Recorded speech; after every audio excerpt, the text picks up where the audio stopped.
Alhamdulillah, semua sudah selesai dan administrasinya sudah beres. Dan malam ini Pak Tom sudah bebas, sebebas-bebasnya. Alhamdulillah. Kita hanya menyampaikan itu saja. Terima kasih semua atas dukungan masyarakat dan semua kawan-kawan media. Terima kasih. Assalamualaikum warahmatullahi wabarakatuh.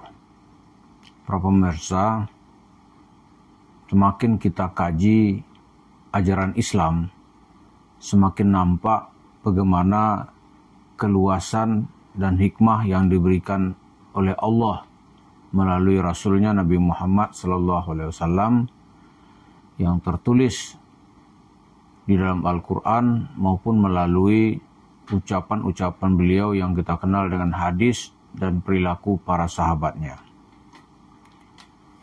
Dalam beberapa hari ini ada dalam kehidupan bermasyarakat dan berbangsa kita, yaitu Presiden memberikan amnesti dan abolisi kepada dua orang, katakanlah tokoh politik yang tertimpa masalah.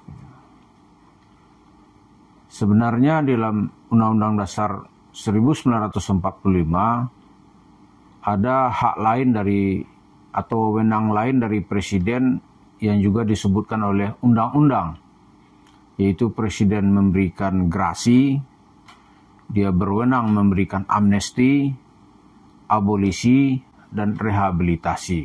Itu dalam kehidupan bernegara sesuatu yang lumrah terjadi. Misalnya presiden memberikan grasi. Biasanya nih kasus-kasus seperti ini berlaku dalam masalah politik. Di era reformasi misalnya, banyak tahanan dulu di zaman Orde Lama yang lari ke luar negeri atau yang mendekam di penjara ini, dia sudah dihukum misalnya dengan hukuman yang sangat berat, tokoh-tokoh PKI misalnya. Nah, maka pemerintahan berganti, dia dikasih grasi. Dia boleh pulang tanpa diproses lagi kasus-kasusnya yang lama. Itu artinya pengampunan. Amnesti itu kan juga memberikan sama sebenarnya, hanya berbeda redaksi. Itu seseorang yang sudah dihukum, ya kan, begitu amnesti keluar, itu dihapuslah istilahnya. Dia seakan-akan tidak ada kasus. Misalnya yang terjadi pada Hasto Kristianto yang sekjen PDIP. Kasusnya dianggap sudah tidak ada. Lalu dengan Tom Lembong, istilah hukum disebut dia dikasih abolisi. Abolisi, kasusnya sedang terjadi, itu dihentikan. Dia dikeluarkan dari segala tuntutan dan bebas dari penjara. Lalu rehabilitasi itu biasanya ya direhab lah ya. Orang misalnya salah tangkap sehingga hak-hak sipilnya terganggu.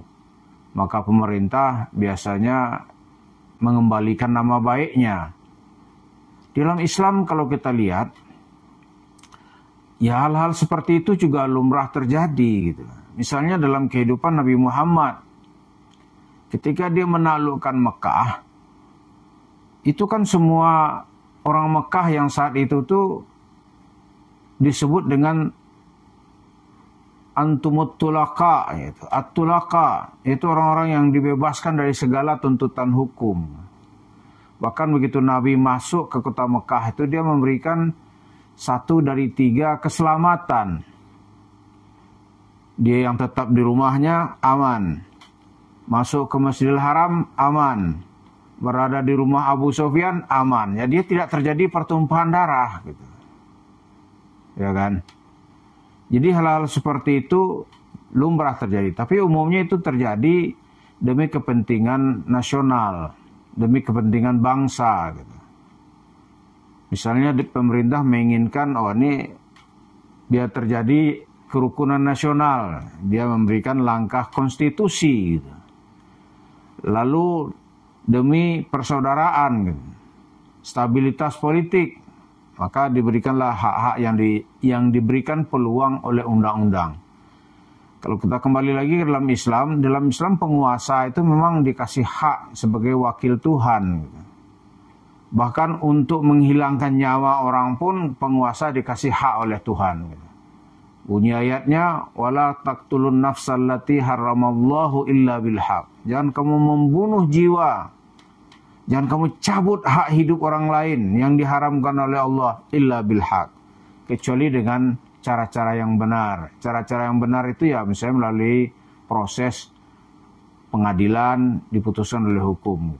Nah biasa dalam tradisi Islam itu penguasa bertanya kepada ulama. Ini diapakan orang ini? Biasanya ulama memberi pertimbangan hukum.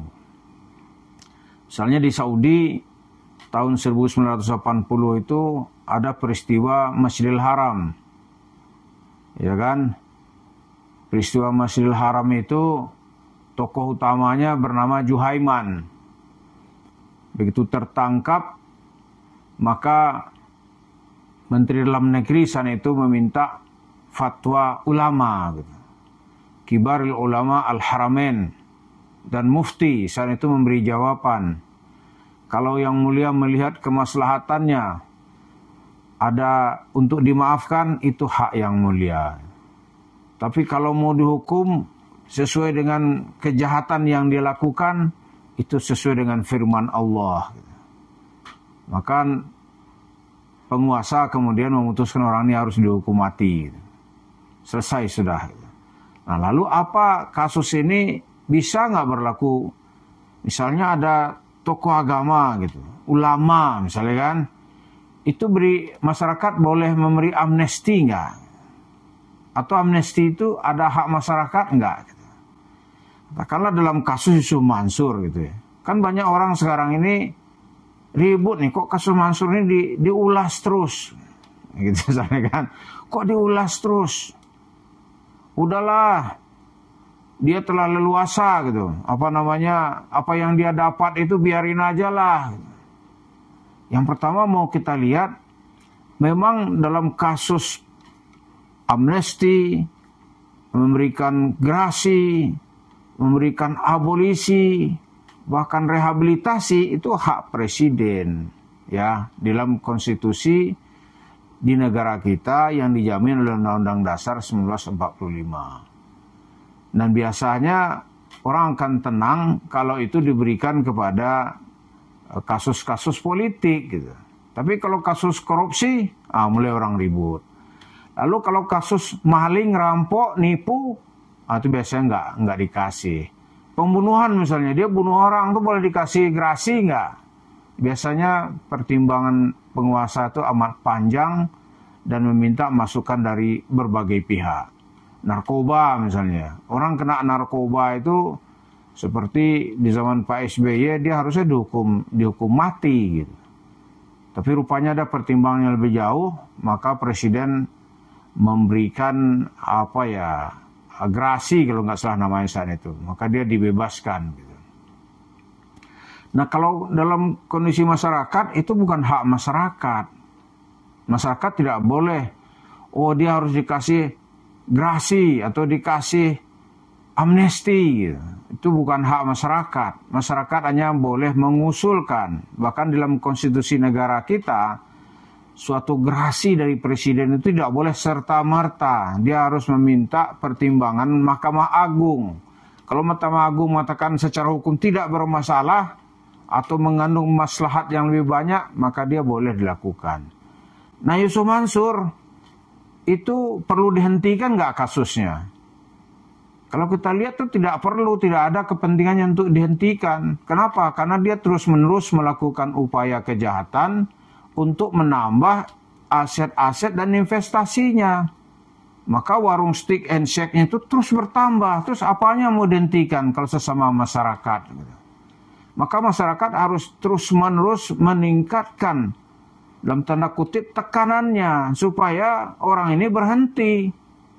Kalau dia sudah berhenti bagaimana? Kalau sudah berhenti, baru nanti katakanlah tokoh-tokoh agama, ngatakan sudahlah. Itu kalau dia sudah berhenti, mungkin begitu ya. Tapi kalau dia terus-terusan tidak ada tanda-tanda menyesal gitu. Apanya mau dihentikan? Iya kan? Lalu kok kasusnya nggak selesai-selesai? Ya karena negara belum intervensi. Kalau negara intervensi ya selesai kasusnya.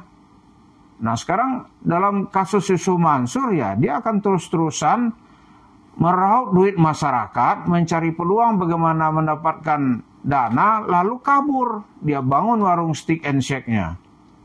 Kan itu yang terjadi. Karena itu banyak orang yang menangis, mengeluh, bahkan nangis darah gitu.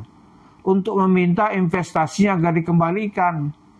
Cuma kan di tengah orang seperti Yusuf Mansur kan nggak ada kejujurannya. Yang penting bagi dia mana datanya, kan gitu aja kan. Dengan Ustadz selama ini orang kan banyak nggak pakai data. Nah itulah celah yang digunakan oleh Yusuf Mansur. Maka ada orang yang berinvestasi dengan dia tuh menyesal setengah mati. Tapi apalagi gitu. Tapi Yusuf Mansur tertawa. Dengan tidak punya perasaan sama sekali. Yang penting warung stick and shake anen nambah. Ente ribut aja ya.